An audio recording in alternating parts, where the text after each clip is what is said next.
Welcome back. It's day 2 of Arch Madness here in St. Louis at the Scottrade Center. I'm joined today by Emily Morgenstern and Trisha McCauley.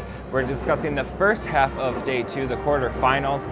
First, we saw Illinois State versus Evansville. They overall didn't think it was going to be a close game, but it was a close game in the first half. Illinois State got off to a really slow start, but a strong bench put them ahead in the second.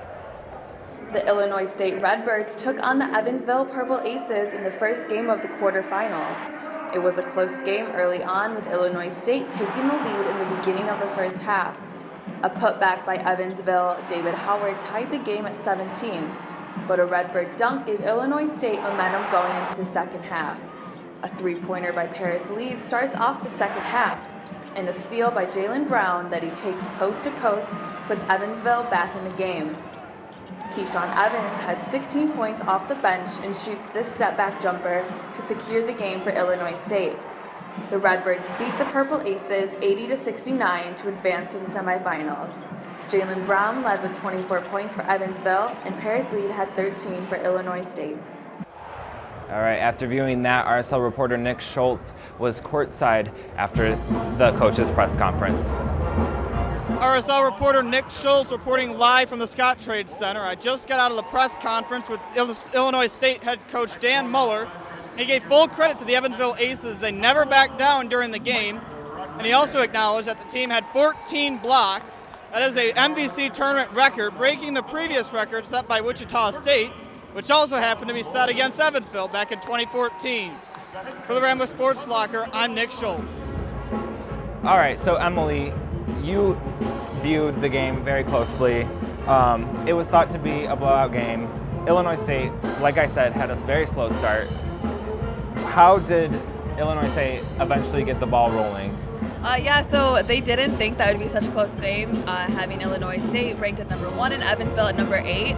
And Illinois State did get off to a slow start thanks to a lot of fundamental mistakes. They missed a lot of rebounds, a lot of layups. But in the second half, they had a really strong bench. Keyshawn Evans came off the bench, scored 16 points, and DJ Clayton came off the bench, scored 12 points.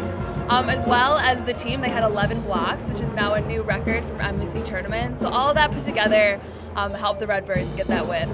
So Evansville, they eventually did come back in the second half, closing the gap by only 4, but they let the game slip away.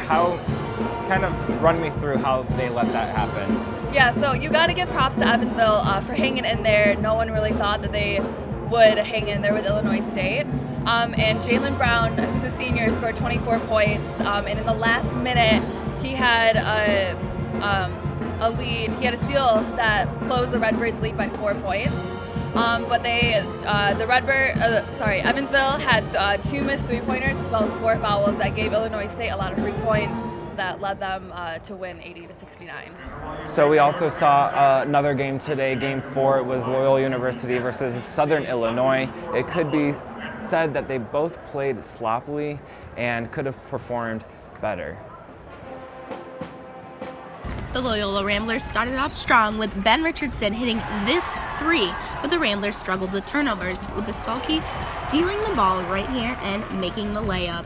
But the Ramblers kept it going with Ben Richardson hitting another 3. He had 5 for the game. The Sulkies retaliated with Leo Vincent hitting a 3, and the Ramblers tried to come back with Ben hitting this 3, but it wasn't enough. The momentum changed when the Sulkies hit this dunk by Boyle, and it didn't stop there. The Sulkies had another big play here, and the Ramblers just couldn't come back. The Sulkies won it 55-50. RSL reporter Henry Redmond went to the press conference after the game to hear what the coaches had to say. I'm RSL reporter Henry Redmond. I just left the press conference with Southern Illinois head coach Barry Hinson. He said that his team struggled throughout the game, but they found a way to grind out a win. He credited Porter Moser for his coaching, calling the game a chess match between the two, between all the lineups going big or small, depending on the moment. He's happy his team is moving on and is ready to take on Illinois State. For the Rambler Sports Locker, I'm Henry Redmond. So Trisha, you looked at this game a little closer today. It could be said that neither team performed at their highest that they could have. So Did either team deserve this win today? I agree with you, Blake. Neither team really played up to their potential today. There were many turnovers, 14 for Southern Illinois and 20 for Loyola. That's a lot. That's unheard of, and it shouldn't happen at this level in this league. But ultimately, the thing that carried Southern Illinois to the top was their offense. They were able to come out and get a few extra points for Loyola, but neither team played exceptionally. But one has to move on. It's a tournament, so. It was noticed that Milton Doyle, who is one of Loyola's best players, didn't have any points until a few minutes remaining in the second half. Was that problematic for Loyola? That was very problematic for Loyola. He's one of the top 3 scorers, along with Andre Jackson and Dante Ingram, and neither of them scored any points until late in the second half, so that was very problematic. Milton ended up with only 5 points, and as a senior, he's finishing his career on kind of a low note, and I do feel sorry for the guy. He did say he wanted to come out and play his best, and I didn't see that today. I saw a lot of effort and not a lot of execution, and that's how he ended his season. Did you see anybody on the team that did execute a well-played game on Loyola? Ben Richardson stepped up a little bit. I mean, he always is a prime shooter, though. He got 5 threes, and he carried their offense a little bit. They just needed help from the other guys to get it done, and they didn't have that, so they didn't. All right. Well, thank you both for joining me today.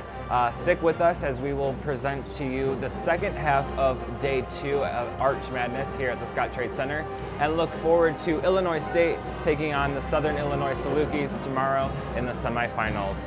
For Rambler Sports Locker, I'm Blake Keller.